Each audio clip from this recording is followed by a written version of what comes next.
Hello everyone. Thank you for tuning in to my asynchronous presentation on the shopping cart theory. I understand we all have a lot going on, so I wanted to end this term with a more fun and abstract presentation that calls on our deeper philosophical values and the laws that we live by. Before we get into the video, I want you to reflect on these questions. Is it ever acceptable to tell a lie? Do you ever catch yourself doing something that you wouldn't do if you knew people are watching? Please, pause the video now and leave your responses in the asynchronous section of OneNote.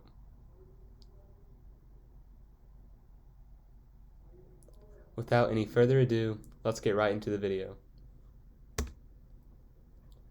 Earlier this year, around May or so, an image surfaced on Twitter and other media platforms that describes a supposedly character-defining theory. The theory proposes that one's moral character can be determined by whether they choose to return a shopping cart to where it belongs after use, or if they simply leave it wherever they please. It goes like this. The shopping cart theory is the ultimate litmus test for whether a person is capable of self-governing. To return the shopping cart is an easy, convenient task, and one which we all recognize as the correct, appropriate thing to do. To return the shopping cart is objectively right. There are no situations other than dire emergencies in which a person is not able to return the cart. Simultaneously, it is not illegal to abandon your shopping cart. Therefore, the shopping cart presents itself as the apex example of whether a person will do what is right without being forced to do it. No one will punish you for not returning the shopping cart. No one will fine you or kill you for not returning the shopping cart. You gain nothing by returning the shopping cart. You must return the shopping cart out of the goodness of your own heart. You must return the shopping cart because it is the right thing to do, because it is correct. The theory goes on to state that a person who is unable to do this is no better than an animal, an absolute savage who can only be made to do what is right by threatening them with a law and the force that stands behind it. The shopping cart is what determines whether a person is a good or bad member of society. You may be thinking to yourself, John, this is just a silly internet meme with no actual basis in any philosophical, ethical, or psychological theory.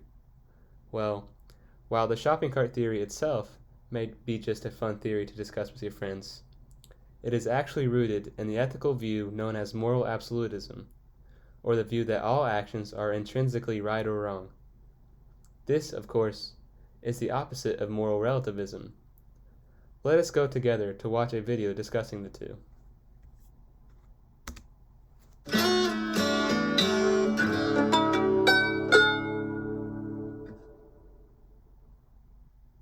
In this course, we'll explore relativism, absolutism, and universalism. Let's take a look.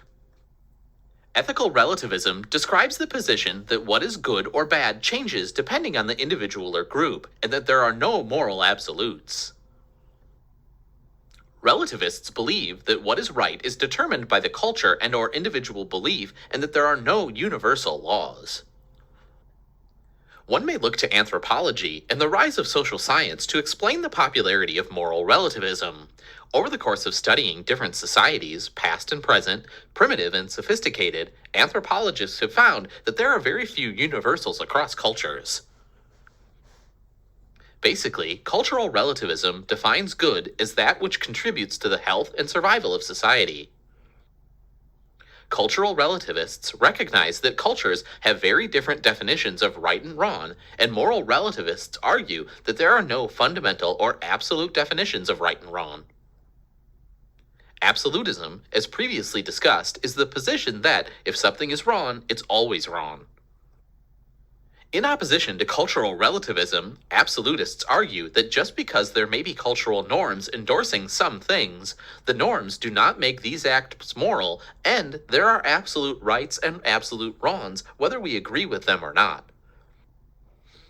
Although cultural relativism holds that different societies may have different moral standards, it also dictates that individuals within a culture conform to the standards of their culture.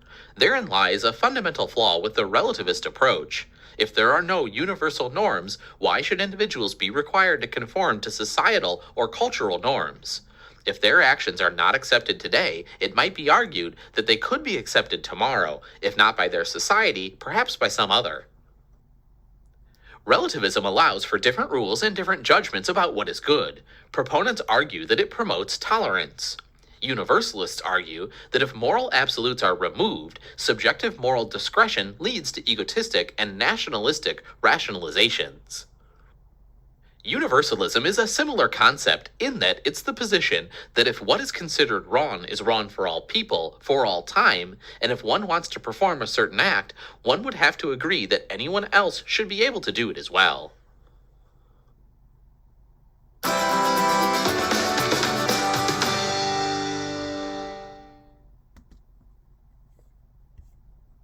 So, to recap, moral absolutism is a system of beliefs that just because there are cultural norms, the norms do not make acts moral. There are absolute rights and wrongs, whether we agree with them or not. Moral relativism, on the other hand, is a system of beliefs that there are no universal laws, and what is right is determined by cultural or individual belief. The shopping cart theory is an example of moral absolutism. The moral absolutist would deem the shopping cart theory a legitimate evaluation of one's moral character. The shopping cart theory does grant the exception of dire emergency, but who is to say what is considered a dire emergency? That is where the moral relativists would disagree.